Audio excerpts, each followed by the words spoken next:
자, 우리 함께 신앙 고백함으로 청년부 예배 하나님 앞에 드리도록 하겠습니다. 함께 신앙 고백하겠습니다. 전능하사 천지를 만드신 하나님 아버지를 내가 믿사오며 그 외아들 우리 주 예수 그리스도를 믿사오니 이는 성령으로 잉태하사 동정녀 마리아에게 나시고 본디오 빌라도에게 고난을 받으사 십자가에 못 박혀 죽으시고 장사한 지 사흘 만에 죽은 자 가운데서 다시 살아나시며 하늘에 오르사 전능하신 하나님 우편에 앉아 계시다가 저리로서 산자와 죽은 자를 심판하러 오시리라. 성령을 믿사오며 거룩한 공예와 성도가 서로 교통하는 것과 죄를 사하여 주는 것과 몸이 다시 사는 것과 영원히 사는 것을 믿사옵나이다. 아멘. 자, 오늘 볼 말씀 함께 보겠습니다. 로마서 12장 14절에서 21절입니다. 로마서 12장 14절에서 21절입니다. 제가 14절부터 읽도록 하겠습니다.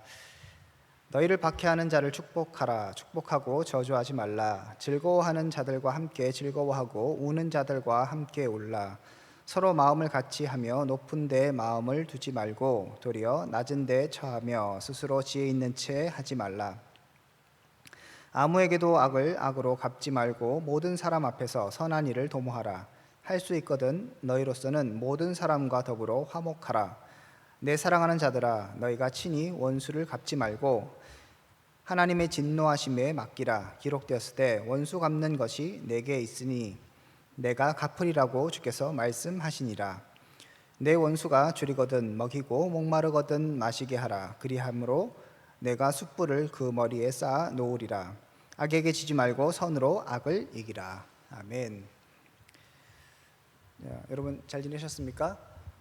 어제는 날씨가 굉장히 뭐랄까요, 변덕이 심했죠, 그죠? 덥기도 했는데 천둥이 많이 쳐서 좀 자는데 깜짝깜짝 놀래고 이러다가 집 무너지겠다는 생각이 들더라고요. 우리가 번개를 치면 이제 번개가 어디서 치는지 알 수 있잖아요. 소리하고 이렇게 해갖고 뭐 하나 둘 셋 세고, 근데 이제 번쩍하고 꽝 하더라고요. 바로 우리 집 앞에서 위에서 이제 뭐 치는 것 같더라고요. 그래서 굉장히 소리도 크고 좀 무서운 밤이었습니다. 여러분들 죄를 지으면 이렇게 늘 무서워요. 두려움에 떨고 하지만 하나님 은혜가 있기 때문에 우리가 또 이렇게 살 수 있는 것 같습니다. 오늘 이제 말씀은 우리 계속해서 이제 12장부터 말씀드렸던 그 그리스도인의 삶, 우리가 은혜 받은 사람으로서 어떻게 살아가야 되는가, 그 부분을 살펴보고 있고요. 오늘 집중적으로 나누는 이야기는 사람들을 어떻게 대할 것인가에 대한 문제입니다. 그래서 우리가 이제 결국은 사회적 동물로서 이 사회를 살아가고 뭐 교회 생활을 하고 혼자 신앙생활을 하거나 혼자 살아갈 수 없기 때문에 결국은 다른 사람들과 관계를 맺어야 되고요. 그 관계를 맺는 것 가운데 우리가 어떤 태도를 취해야 되는가, 이 부분을 오늘 본문에서 이야기하고 있습니다. 크게는 이제 두 부분으로 나눌 수 있는 것 같아요. 첫 번째, 어떻게 보면 대부분을 차지하는 건 나하고 좀 적대적인 관계에 있는 사람들, 나를 핍박하고 여기 보면 또 원수라고 얘기하는 그런 사람들과 우리가 어떻게 살아갈 것인가, 그 사람들을 어떻게 대할 것인가, 이 문제가 하나 있고요. 그 다음에 일반적인 어떤 사람들이겠죠. 그래서 우리 주위에 있는 사람, 뭐 교인들이라고 생각할 수도 있겠고요. 그런 사람들과는 또 어떻게 할 것인가, 이런 부분을 우리가 먼저 또 두 번째로 볼 수 있을 것 같습니다. 그래서 먼저는 이제 원수를 대할 때, 나를 박해하고 뭔가 나와 적대적이고 내가 마음에 안 드는 사람, 이 사람들과 어떻게 살아갈 것인가에 대해서 14절부터 얘기합니다. 일단 규정을 하죠. 너희를 박해하는 자를 축복하고 파라, 축복하고 저주하지 말라, 이렇게 얘기합니다. 자, 어떤 사람입니까? 나를 박해하는 사람이에요. 특히 여러분들 이제 이 당시를 생각해 보면 그리스도인들이 소수였고, 그리고 많은 이제 로마의 압제와 고통을 당하고 있었어요. 여러분 그것들은 이제 잘 알고 계실 거고요. 그러니까 그냥 단순하게 나를 괴롭히는 정도가 아닌 거예요. 지금 여기서 나를 박해하는 자들은 말 그대로 나를 죽이려고 하는 사람들이죠. 그리고 내가 사랑하는 어떤 주위에 있는 사람들을 죽였던, 그리고 죽이려고 하는 사람들이겠죠.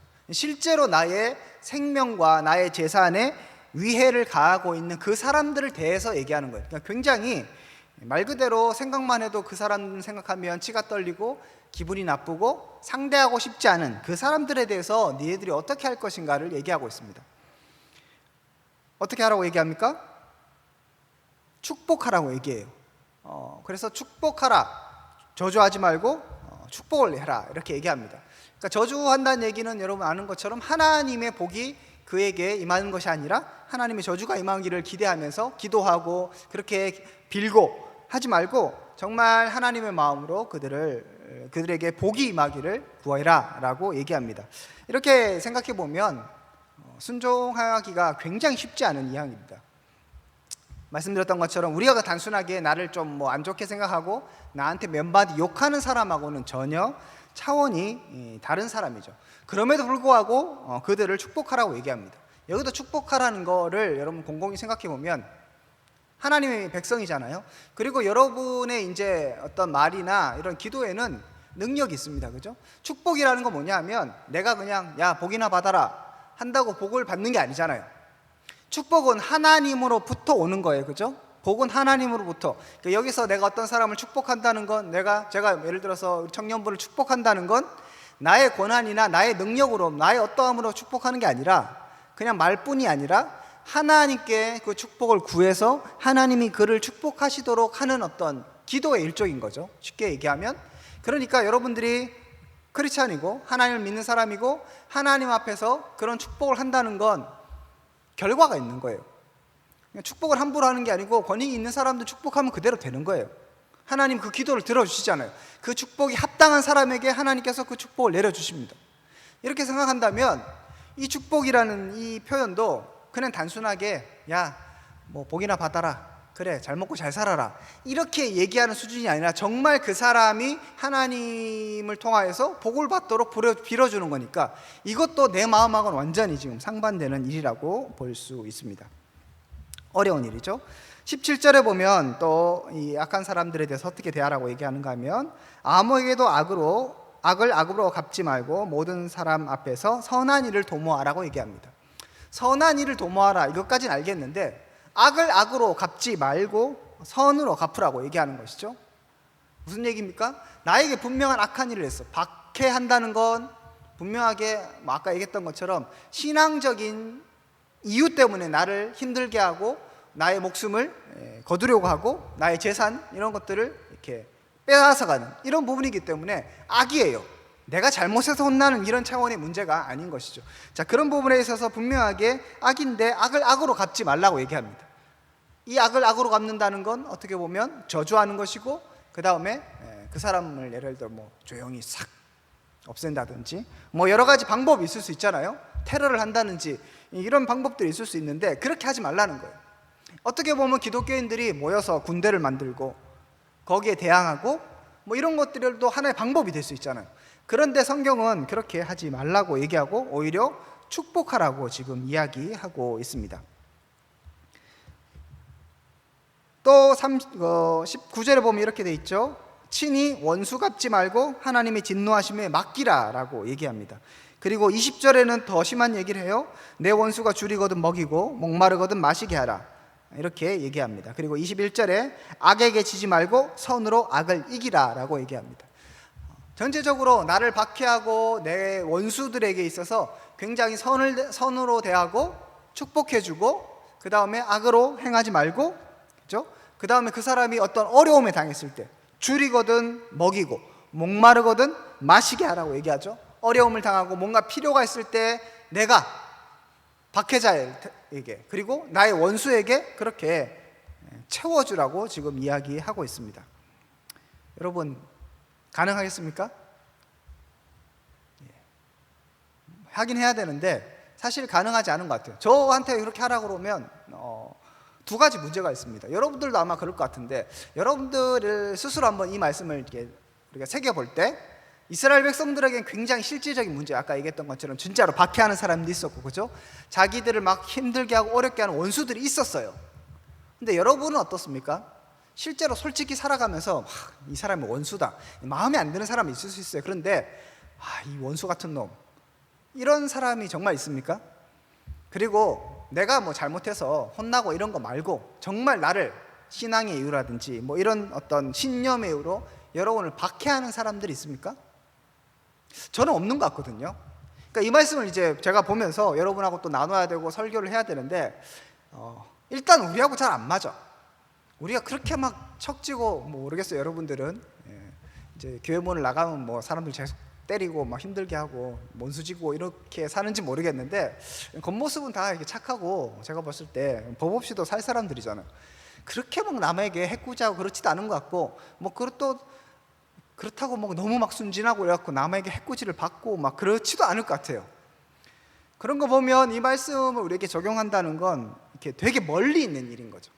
멀리 있는 것이 하나의 문제고, 두 번째는 멀리 있긴 한데 별로 이게 마음에 와닿지도 않을 뿐만 아니라 그러면 실제로 만약에 그런 상황이 있을 때에 이렇게 할 수 있느냐? 그것도 잘 안 되는 것 같아요. 그러니까 마음에도 별로 안 와닿고 실제로 할 수 있을 것도 같지도 않고 이것도 아니고 저것도 아니고 굉장히 좀 적용하기에는 어려운 말씀인 것은 분명한 것 같습니다. 그래서 이 말씀을 우리 가운데 어떻게 좀 살펴봐야 하는가? 일단 원리적으로 봤을 때 하나님 왜 우리에게 이런 예들을 요구하시는가의 문제를 한번 살펴볼 수가 있어요. 하나님이 어떤 분인가를 아는 게 중요한 것이죠. 여러분 아시는 것처럼 성경에는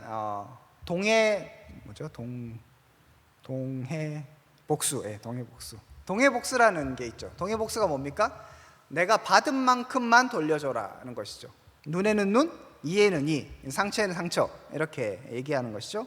그래서 제가 좀 적어놨었죠. 레위기 24장 20절에 보면 상처에는 상처로 눈에는 눈으로 이에는 이로 갚을지라 남에게 상해를 입힌 그대로 그에게 그렇게 할 것이며 라고 되어 있습니다. 이게 이제 그 당시 문화에서는 나름 최소한의 도리를 해라는 겁니다. 내가 한 대 맞으면 보통 어떻게 합니까? 2대 때려주고 싶죠. 그러니까 한 대 맞으면 한 대만 때리라는 거예요. 그러니까 이게 꼭 때려라 이런 문제가 아니라 동해복수, 그래서 똑같이 당한 그 정도만 해라, 그 이상 가지 마라. 근데 사실은 일반적인 세상과 그런 법의 기준들을 보면 더 하고 싶은 거죠. 그래서 그렇게 하지 못하게 하는 게 율법의 정신입니다.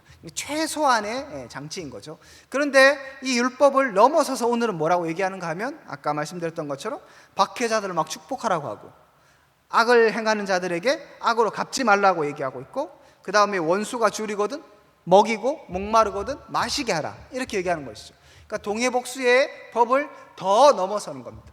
율법은 그 당시에 한 대 맞으면 2대 때려라, 뭐 이 정도의 어떤 내가 3배로 아니면 갚아주겠다, 나를 이렇게 막 힘들게 하면 내가 죽여버리겠다, 뭐 이런 식으로 갚고 있는 그 세상의 기준에서 율법은 나름 되게 높은 수준의 윤리와 어떤 법의 그 기준을 요구하고 있었어요. 그런데 오늘 은혜의 법은 어떻다? 더 높은 것이죠. 아예 우리가 이걸 어떻게 순종할 것인가 생각할 정도로 굉장히 높은 수준의 그런 요구를 우리 가운데 하고 있다는 것을 살펴볼 수 있습니다. 결국 은혜 받은 성도에게 요구하는 수준이 이거라는 것이죠. 하나님은 하나님의 백성들에게 단순하게 받은 만큼만 보상해라, 그것도 그 당시에는 나름 신사적인 건데 그것 이상을 하라고, 아예 사랑으로 감싸주고 용서해주고 섬겨주고 축복하라고 이야기하고 있습니다. 그러면서 누가복음 6장에 보면 제가 적어놨던 것처럼 이렇게 얘기하죠. 예수님도 분명히 말씀하셨습니다. 32절에 보면, 누가복음 6장 32절에 보면 너희가 만일 너희를 사랑하는 자만 사랑하면 칭찬받을 것이 무엇이냐, 죄인들도 사랑하는 자를 사랑하느니라. 너희가 만일 선대하는 자만을 선대하면 칭찬받을 것이 무엇이냐, 죄인도 이렇게 한다라고 얘기합니다. 그러니까 안 믿는 사람도 그 정도는 할 수 있다는 거예요. 우리 누구입니까? 하나님의 백성으로서 너희는 이 세대를 본받지 말라고 분명히 얘기했잖아요. 그러니까 이 세대의 수준을 넘어서는 그런 사랑과 인애를 베풀어야 되는데 그것은 원수를 사랑하고 핍박하는 자를 위해서 축복해주고 이렇게 지금 하라고 얘기하는 것입니다. 세상 사람들과 똑같은 기준을 갖지 말라고 분명히 요구하는 것이죠. 그러니까 하나님의 관심과 하나님의 법은 세상 사람들을 넘어서는, 그래서 21절에 보면 악에게 지지 말고 선으로 악을 이기라라고 말씀하는 그 말씀으로 우리 가운데 도전하고 있는 것입니다. 하나님 그런 분인데 그러면 이것을 어떻게 순종해 낼 것인가? 사실 쉽지 않아요. 아까 말씀드렸던 것처럼 마음에 와닿지도 않고, 그리고 실제로는 우리가 이것들을 할 수 있을까? 굉장히 어렵습니다. 그럼 어떻게 할 수 있는가? 이 부분에 있어서는 성경이 나름의 하나의 대답을 제시하고 있습니다. 그건 뭐냐면 여러분 잘 아시는 1만 달란트 빚진 자의 이야기에서 그 해답을 찾을 수 있습니다. 베드로가 마태복음 18장 21절 22절에 이렇게 얘기하죠. 그때 베드로가 나와 이르되 주여 형제가 내게 죄를 범하면 몇 번이나 용서하리까? 7번까지 하오리까? 그래서 베드로가 사람을 용서하는데 어느 정도 용서하면 괜찮을 것 같습니까? 예수님께 묻습니다. 그리고 나름 완전의 수고, 그 다음에 정말 나름대로 최선을 다한다고 생각하는 럭키 세븐을 딱 제시합니다. 7번 정도면 괜찮겠습니까? 하는데 예수님은 뭐라고 얘기하시는가 하면 아니다 라고 얘기하시면서 7번뿐 아니라 7번을 70번까지라도 할지다 라고 얘기합니다. 그러니까 끊임없이 용서하라고 얘기하는 것이죠. 그러니까 세상의 법과 세상의 기준, 나름대로 베드로의 기준과 더 높은 기준에서 예수님께서 말씀하십니다. 그러면서 하시는 비유가 바로 1만 달란트 빚진 자입니다. 1만 달란트 빚진 자가 있었습니다. 1만 달란트라는 건 여러분 아시는 것처럼 이제 뭐 엄청난 수예요. 그러니까 사실은 1만 달란트 빚졌다는 것 자체가 이 사람이 개인이 그렇게 빚질 수가 없어요.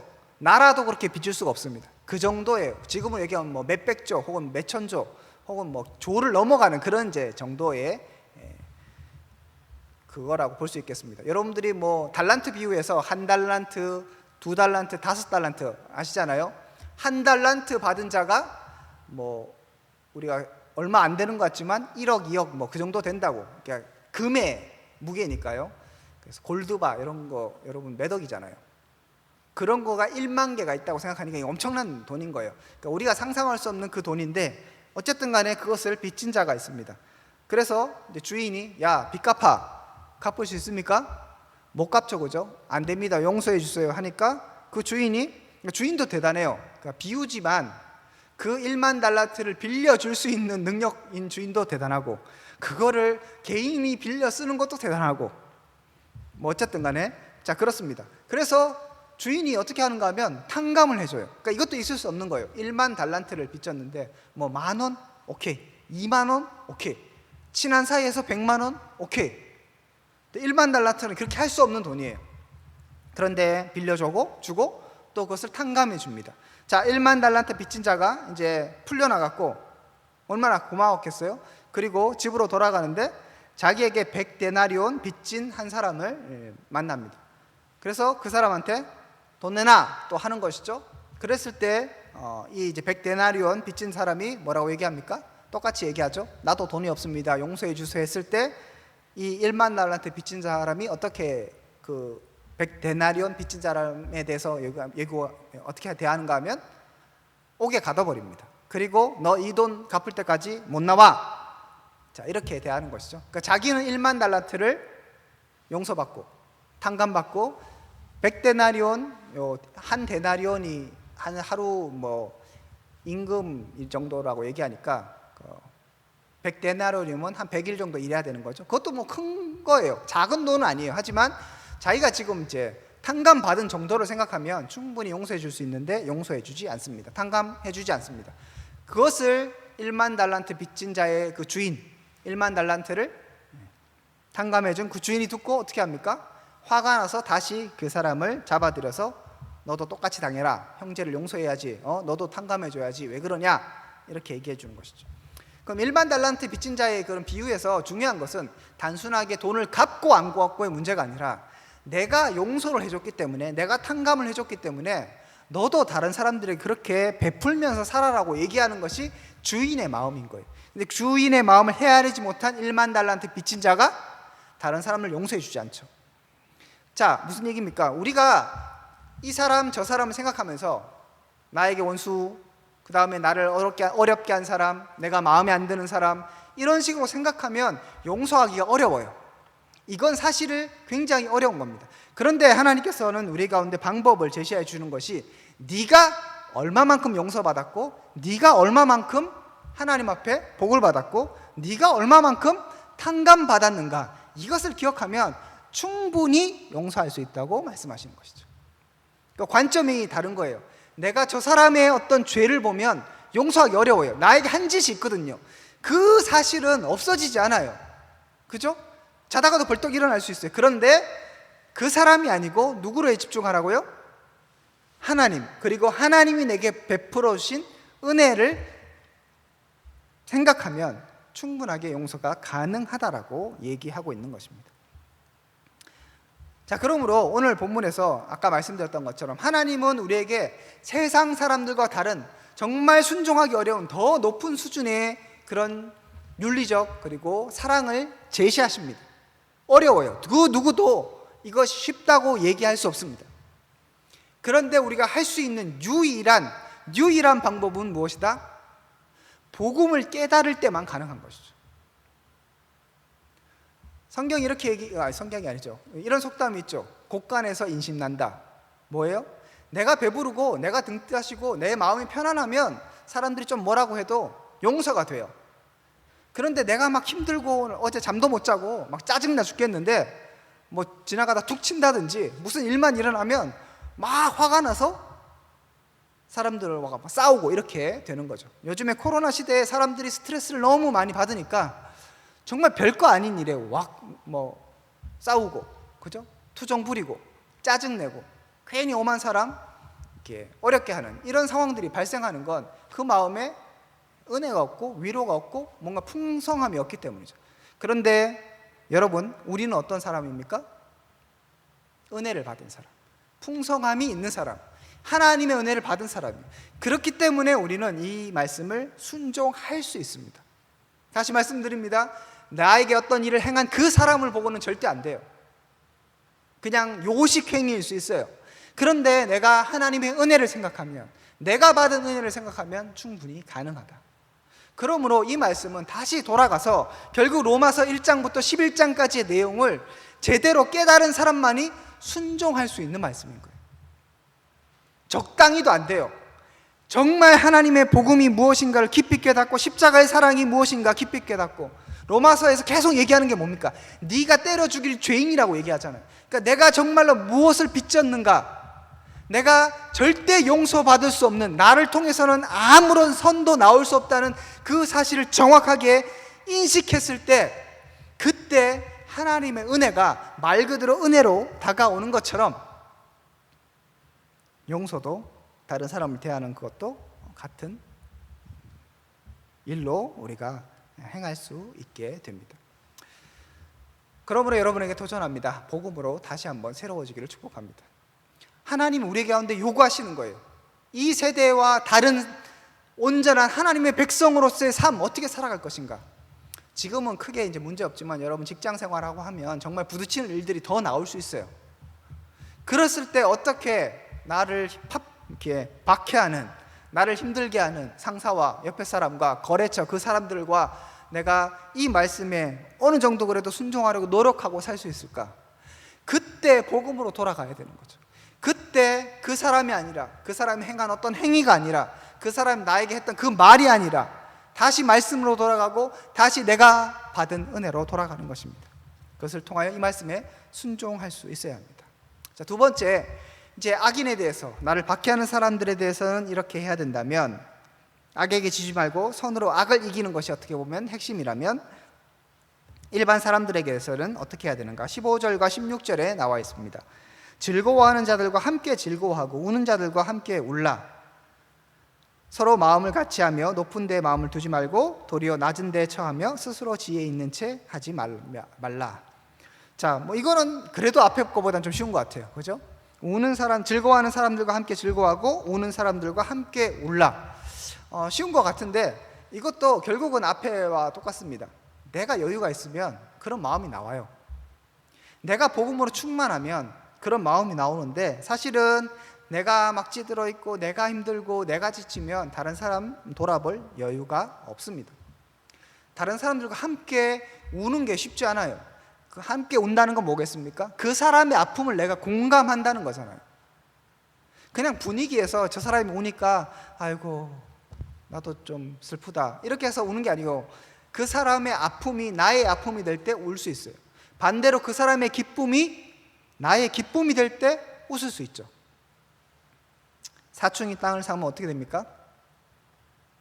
배가 아프잖아요. 이게 세상의 방법이고 세상의 논리인 거예요. 그런데 그리스도인들은 즐거워하는 자들과 함께 즐거워할 수 있어야 되는 거죠. 저 사람이 즐거우면, 저 사람이 뭔가 잘 됐으면 나에게 마이너스가 되고 막 부럽고 괜히 질투나는 것이 아니라 함께 즐거워할 수 있어야 합니다. 어떤 사람이 아파하면 같이 아파하고 공감할 수 있어야 됩니다. 사실 안타까운 건 요즘에 이런 게 너무 안 돼요. 제가 뭐 요즘 유튜브 같은 거 이렇게 보면 이제 요즘에는 이 좌우 대립이 너무 심하잖아요.